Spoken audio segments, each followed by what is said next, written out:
So hello guys, welcome to YouTube channel book suggestions. तो कैसे हैं आप सब? उम्मीद है सारे के सारे बेटर होंगे और आप लोग की एग्जाम की प्रिपरेशन सही चल रही होगी। ओके, तो चलिए आज हम लोग लेकर के आए आपके लिए 20 top most questions for class 10 subject SST का है। ठीक है ना, जो बोर्ड एग्जाम के लिए बहुत इंपॉर्टेंट क्वेश्चन है। ठीक है, हम लोग को सिर्फ और सिर्फ सब्जेक्ट ऑब्जेक्टिव पे ही फोकस नहीं करना है। हम लोग को अगर एग्जाम में बेटर नंबर मार्क्स लाना है, ठीक ना, बेटर मार्क्स ऑब्टेन करना है एग्जाम में, तो उसके लिए हम लोग को सब्जेक्टिव ऑब्जेक्टिव टोटल का टोटल हम लोग को स्टडी करना होगा। ओके, तो आज के 20 टॉप मोस्ट क्वेश्चंस जो मैं लेकर के आया हूँ अभी कुछ देर के बाद मैं आप लोगों को बताने वाला हूँ। उससे पहले मैं आप लोग को ये बता दूं कि इस वीडियो के अंदर मैं कुछ ट्रिक देने वाला हूँ एग्जाम के लिए, एग्जाम के प्रिपरेशन के लिए। क्योंकि जब जिस तरीके से एग्जाम की डेट नज़दीक आते जाती है तो स्टूडेंट पैनिक होने लगते हैं। ठीक है ना, वो पैनिक नहीं होना है। तो मैं आज आप लोगों को कुछ स्ट्रेटजी के बारे में भी बताऊंगा, ठीक है ना, कुछ ट्रिक के बारे में भी बताऊंगा एग्जाम के लिए जो इंपॉर्टेंट होता है। ठीक है ना, तो चलिए आज का एक फर्स्ट क्वेश्चन हम लोग देखते हैं। आज का फर्स्ट क्वेश्चन हम लोग का कौन सा है? तो फर्स्ट क्वेश्चन आज का हम लोग का है, इटली के एकीकरण में मेजनी का क्या योगदान था? अगर जो स्टूडेंट इस क्वेश्चंस को कंप्लीट कर लिए हैं तो उनको कैसे पता चलेगा कि ये क्वेश्चंस कंप्लीट हो चुका है? तो करना क्या है कि आप लोग जो भी क्वेश्चंस लर्न कर रहे हैं, जिस तरीके से भी क्वेश्चंस लर्न कर रहे हैं, तो उसको लिखने की प्रैक्टिस करें। लिखने की प्रैक्टिस अधिक से अधिक आप लोग करें तो बेटर रहेगा। ठीक है, तो फर्स्ट क्वेश्चन हम लोग आज का, इटली के एकीकरण में मेजनी का क्या योगदान था, ये हिस्ट्री का क्वेश्चन है। ओके, तो इसको कंप्लीट कर ले, बहुत इंपॉर्टेंट क्वेश्चन है। सेकेंड क्वेश्चन आज का है, भारतीय राष्ट्र आंदोलन में महात्मा गांधी के योगदानों का उल्लेख करें। भारतीय राष्ट्र आंदोलन में महात्मा गांधी का क्या योगदान था उसके बारे में लिखने के लिए बोला गया। ये भी हिस्ट्री का क्वेश्चन है, बहुत इंपॉर्टेंट है। चलिए क्वेश्चन नंबर 3 हम लोग देखेंगे, भारतीय प्रेस की किन्हीं 3 विशेषताओं का वर्णन करें। भारतीय प्रेस की किन्हीं 3 विशेषताओं का वर्णन करें, बहुत इंपॉर्टेंट क्वेश्चन है। इन सारे क्वेश्चंस को जब आप लोग प्रिपेयर कर लें, इन सारे के सारे क्वेश्चन को जब आप लोग लर्न कर लें तो एक बार लिखने की प्रैक्टिस जरूर करें। ठीक है ना, क्योंकि एग्जाम में आप लोगों को लिखना ही है, इसलिए लिखने की प्रैक्टिस जितनी अधिक से अधिक कर सकते हैं आपके लिए बेटर रहेगा। ठीक है, चलिए क्वेश्चन नंबर 4 देखते हैं। आज का हम लोग गेरिबाल्डी के कार्यों की चर्चा करें। Very very very important question, Garibaldi के कार्यों की चर्चा करें। चलिए क्वेश्चन नंबर 5 आज का हम लोग का है, 1848 की फ्रांसीसी क्रांति के मुख्य 3 कारण का उल्लेख करें। ये 1848 की फ्रांसीसी क्रांति हुई थी, इसके 3 कारण हैं, उसके बारे में लिखने के लिए बोला गया। ठीक है ना, मैं आप लोग को क्वेश्चंस दे रहा हूं, आप लोग को आंसर अपने से प्रिपेयर करना है। अगर आप लोग को आंसर चाहिए तो कमेंट बॉक्स में बता सकते हैं, तो मैं आंसर भी इसका आप लोग को दे दूंगा। चलिए क्वेश्चन नंबर 6 मैं आप लोग को बताने वाला हूं, कार्ल मार्क्स की जीवनी एवं सिद्धांतों का वर्णन करें। बहुत इंपॉर्टेंट क्वेश्चन है, कार्ल मार्क्स की जीवनी एवं उसके सिद्धांत। और क्वेश्चन नंबर 7 है आज का, यहां तक हम लोग का हिस्ट्री का क्वेश्चन था। चलिए क्वेश्चन नंबर 7 देखते हैं, धात्विक एवं अधात्विक खनिजों में किन्हीं 3 अंतरों का उल्लेख करें। धात्विक खनिज क्या होती है, अधात्विक खनिज क्या होती है, अंतर। अब देखिए अंतर वाले क्वेश्चन को कैसे आप लोग लिख सकते हैं। अंतर वाले क्वेश्चन जितने भी सारे आएंगे तो उसको क्या करना, पहले एक बीच में एक लाइन देना आप लोगों को, उसके बाद एक तरफ लिखना क्या, धात्विक खनिज के बारे में, दूसरा तरफ अधात्विक। तो पहला क्या लिखना, धात्विक खनिज क्या होता है, दूसरा अधात्विक खनिज क्या होता है। धात्विक खनिज के अंदर कौन कौन से एग्जाम्पल आ सकते हैं, अधात्विक खनिज के अंदर कौन कौन से एग्जाम्पल आ सकते हैं, धात्विक खनिज की क्या विशेषता है और अधात्विक खनिज की क्या विशेषता है। बस ये 3 पॉइंट लिख देना है।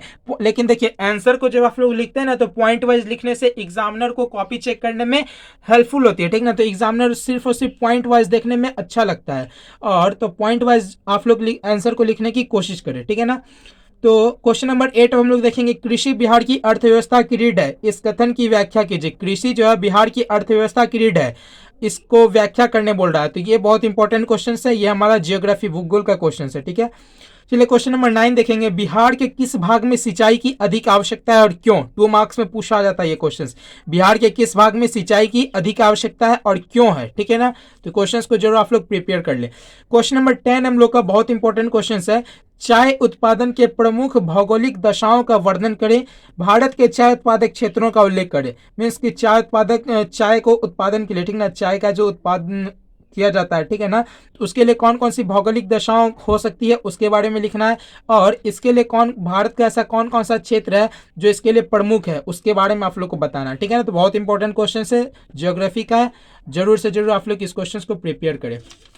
चलिए नेक्स्ट क्वेश्चन सब हम लोग देखेंगे, क्वेश्चन नंबर 11 है आज का, वस्तु विनिमय प्रणाली की कठिनाइयों पर प्रकाश डाले। बहुत इंपॉर्टेंट क्वेश्चन है, वस्तु विनिमय प्रणाली की कठिनाइयों पर प्रकाश डाले, इकोनॉमिक्स का क्वेश्चन है ये। ठीक है, चलिए क्वेश्चन नंबर 12 भी देखेंगे, अर्थशास्त्र में उत्पादन के कौन कौन से साधन है, उदाहरण दे। 2 मार्क्स में पूछा जाता है ये क्वेश्चन, अर्थशास्त्र के उत्पादन में उत्पादन के कौन कौन से साधन है, उदाहरण दे, 2 मार्क्स में पूछा जाता है। ठीक है, क्वेश्चन नंबर 13 देखेंगे, वर्तमान भारतीय राजनीति में लोकतंत्र के समक्ष कौन कौन सी चुनौतियां हैं, विवेचना करें। इन वर्तमान भारत, देखिए ये हमारा सिविक्स आ जाता है, ठीक है ना, सिविक्स राजनीति शास्त्र जिसको बोलते हैं, ठीक है ना। इसमें पूछा जा रहा है कि वर्तमान भारतीय राजनीति में लोकतंत्र के समक्ष कौन कौन सी चुनौतियां हैं, उस चुनौतियों को लिखने बोला। अब देखिए यहाँ चुनौतियां लिखने बोला ना, तो क्या करेंगे आप में से बहुत सारे स्टूडेंट क्या करते हैं ना कि पैराग्राफ वाइज में आप लोग आंसर को देते हैं। तो जब चुनौतियां पूछा जाए तो पैराग्राफ वाइज में आंसर को मत दीजिए, आप क्या कीजिए कि उसको पॉइंट वाइज में दीजिए। पॉइंट वाइज में आंसर देने से क्या होता है कि आपकी मार्क्स जो होते हैं ना वो बढ़ते हैं। अगर आपको कोई पैराग्राफ राइटिंग में, देखिए जैसे कि आप लोग इसी चीज का आंसर लिखे होंगे पैराग्राफ में, ठीक है ना, तो उसमें हो सकता है आपको 2 मार्क्स मिले अगर ये 5 मार्क्स का क्वेश्चन है। अगर उसी क्वेश्चन को आप लोग पॉइंट वाइज लिखेंगे तो अगर ये 5 मार्क्स का तो हो सकता है 2 से अधिक मार्क्स मिले, ठीक है ना, क्योंकि अधिक चांसेस रहते हैं कि पॉइंट वाइज आंसर लिखने में मार्क्स अधिक ही आते हैं, ठीक है ना। तो आप लोग अधिक से अधिक कोशिश करें कि आंसर को आप लोग हमेशा पॉइंट वाइज तरीके में लिखे, पॉइंट में लिखे, तो वो सही रहेगा।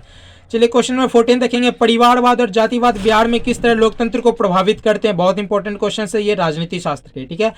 चलिए क्वेश्चन नंबर 15 आज का होगा हम लोग का, भारत में सूती वस्त्र उद्योग के वितरण का वर्णन कीजिए। ये क्वेश्चन हमारा ज्योग्राफी का है, सूती वस्त्र उद्योग का वितरण का वर्णन करने के लिए बोला गया, ठीक है ना।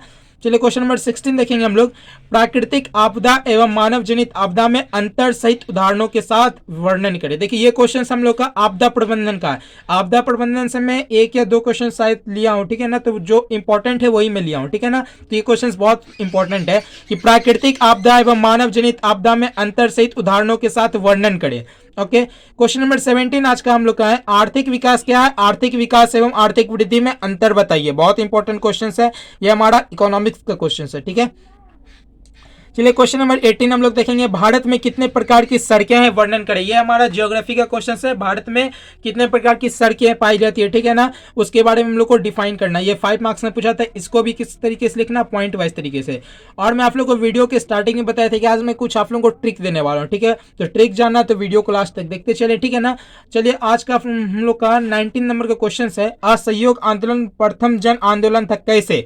हिस्ट्री का ये क्वेश्चंस, देखिए मैं जब सर्च कर रहा था क्वेश्चंस के बारे में तो ये क्वेश्चंस मुझे बाद में मिले, ठीक है ना। तो ये क्वेश्चंस बहुत इंपॉर्टेंट क्वेश्चंस हैं जो हिस्ट्री का, ठीक है ना। असहयोग आंदोलन प्रथम जन आंदोलन तक कैसे, इस क्वेश्चंस को जरूर से जरूर आप लोग प्रिपेयर कर ले। ओके, नेक्स्ट क्वेश्चन आज का हम लोग का है 20 नंबर का। 20 में देखिए मैं 2 क्वेश्चंस को लिया हूँ, ठीक है ना, जो बहुत इंपॉर्टेंट है। ये दोनों क्वेश्चन हम लोग का हिस्ट्री का, ठीक है ना। फर्स्ट क्वेश्चन इसमें 20 में, जर्मनी के एकीकरण में बिस्मार्क की भूमिका का वर्णन करें। बहुत इंपॉर्टेंट क्वेश्चन है, जर्मनी के एकीकरण में बिस्मार्क की भूमिका पूछ लिया था 2 मार्क्स में भी। और अगर इसमें अगर कुछ क्वेश्चंस जोड़ दिया जाए, 2 क्वेश्चन जैसे मैं अभी दिया हूं, तो ये 5 मार्क्स का भी क्वेश्चन बन सकता है। क्वेश्चन नंबर 2 हमारा 20 का, मुद्रण क्रांति ने आधुनिक विश्व को प्रभावित किया, इस कैसे, ठीक है ना, या फिर वर्णन करें। मुद्रण क्रांति जो है वो आधुनिक विश्व को प्रभावित किया, कैसे किया, ठीक है ना, ये कैसे हो सकता है, तो इसके बारे में आप लोग को बताना है, ठीक है। बहुत इंपॉर्टेंट क्वेश्चन है। तो मैं आज आप लोगों को ट्रिक बताने वाला था। देखिए एक ट्रिक ये है कि जब भी आप लोग किसी भी क्वेश्चंस को प्रिपेयर करें तो उसके बाद जस्ट ही आप लोग उस नोट्स को बंद करके उस क्वेश्चंस को लिखने की प्रैक्टिस करें। क्या करना है, लिखने की प्रैक्टिस करना है। और लिखना कैसे है, 1 से 2 बार, 2 से 3 बार, मतलब लिखना जितने अधिक से अधिक आप लोग लिखने की प्रैक्टिस कर सकते हैं आपके लिए बेटर होगा, ठीक है। अब चलिए नेक्स्ट ट्रिक ये था, जिस तरीके से मैं आप लोग को बताना चाह रहा हूँ कि 2022 में आप लोग की एग्जामिनेशन होगी, ठीक है ना। तो ये हमारा क्या है, सम संख्या ना, 22 कौन सा संख्या, सम संख्या है। तो आप लोग क्या कीजिए ना कि इससे प्रीवियस 5 साल का, ठीक है ना, मतलब कि इसके अगर छोड़ दे 2021 को छोड़ दे, ठीक है, 20 ले लीजिए, 18 ले लीजिए, 16 ले लीजिए, 14 ले लीजिए और 12। तो इतना तक तो नहीं जाना आप लोग को, बस 2014, 16, 18 और 20, ये 4 साल, 20, 18, 16, 14, 14, 16, 18, 20, ये 4 साल में आप लोगों का एसएसटी का क्वेश्चन हो या फिर साइंस का क्वेश्चन हो या फिर मैथ का क्वेश्चन हो या फिर हिंदी का क्वेश्चन हो, ठीक है ना, किसी भी सब्जेक्ट के क्वेश्चन हो तो ये आप लोग प्रीवियस ईयर के 4 साल का क्वेश्चन, 14, 16, 18, 20, 2014 का, 2016 का, 2018 का, 2020 का, इन 4 साल के क्वेश्चंस की प्रैक्टिस आप लोग सबसे पहले करें, ठीक है ना। इन 4 साल में जितने भी सारे क्वेश्चंस पूछे गए हैं इसकी प्रिपरेशन आप लोग कर लें, इससे अधिक चांस रहता है कि इससे क्वेश्चंस आना ही आना है, ठीक है ना। तो इस ट्रिक को आप लोग जरूर फॉलो करें। बहुत कम आदमी को ही, बहुत कम स्टूडेंट को ही पता होता है कि ये कौन सा है, ये ट्रिक के बारे में, ठीक है ना। तो इस ट्रिक को आप लोग जरूर फॉलो करें। तो चलिए पढ़ते रहिए, गुनगुनाते रहिए। Okay, thank you.